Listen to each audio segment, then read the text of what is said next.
35 ବର୍ଷ ତଳେ ଦାଦନ ଖଟିବାକୁ ଯାଇଥିଲେ ମଧ୍ୟପ୍ରଦେଶ ଯାଇ ସେଠାରେ ହଜିଗଲେ। ପରିବାର ଓ ଗାଁ ଲୋକ ଖୋଜାଖୋଜି କରିଲେ ପାଇଲେନି। 2 ଦିନ ତଳେ ମିଳିଛି ହଜିଲା ପୁଅର ଠିକଣା।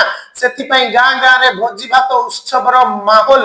ବାଜା ବାଜୁଛି, ବାଣ ଫୁଟୁଛି, ସମସ୍ତଙ୍କ ମୁହଁରେ ହସ। ବାଟ ସାରା କିଏ ମୁଣ୍ଡକୁ ଆଉଁସି ଦେଉଛି ତ ଆଉ କିଏ ଫୁଲ ତୋଡ଼ା ଦେଉଛି। କାହିଁକି ନା 35 ବର୍ଷ ପରେ ଘରକୁ ଫେରିଛି ପୁଅ।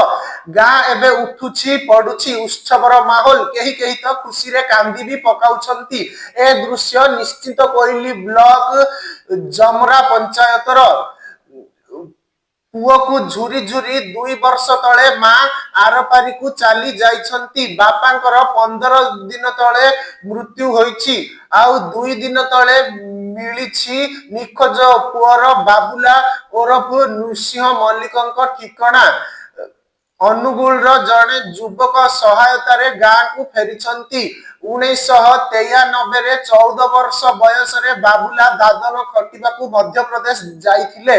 ସେଠାରୁ କେଉଁଆଡେ ନିଖୋଜ ହୋଇଯାଇଥିଲେ ଯେ ତାଙ୍କର କୌଣସି ପତ୍ତା ନଥିଲା। ପରିବାର ଲୋକ ବି ପୁଅକୁ ଖୋଜାଖୋଜି କରି ନିରାଶ ହୋଇଯାଇଥିଲେ। ଅନ୍ୟପଟେ ଘର ଠିକଣା ଭୁଲି ଯାଇଥିବା ବାବୁଲା ପଶ୍ଚିମବଙ୍ଗରେ ବାବୁଲାଲ ନାମରେ ପରିଚିତ ହୋଇଯାଇଥିଲେ। ସର୍କସରେ କାମ କରୁଥିଲେ। ପଶ୍ଚିମବଙ୍ଗର ଜଣକୁ ବିବାହ ମଧ୍ୟ କରି ତାଙ୍କର 14 ଓ 15 ବର୍ଷର 2ଟି ପୁଅ ଅଛନ୍ତି। 3 ଦଶନ୍ଧି ଧରି ନିଖୋଜ ଥିବା ମଣିଷକୁ ଗାଁ ଭୁଲି ଯାଇଥିବ ବୋଲି ଭାବିଥିଲେ ବାବୁଲା। ହେଲେ ଗାଁ ଲୋକଙ୍କ ସ୍ୱାଗତ ସମ୍ବର୍ଦ୍ଧନା ବାବୁଲାଙ୍କୁ ଭାବପ୍ରବଣ କରିଦେଇଛି।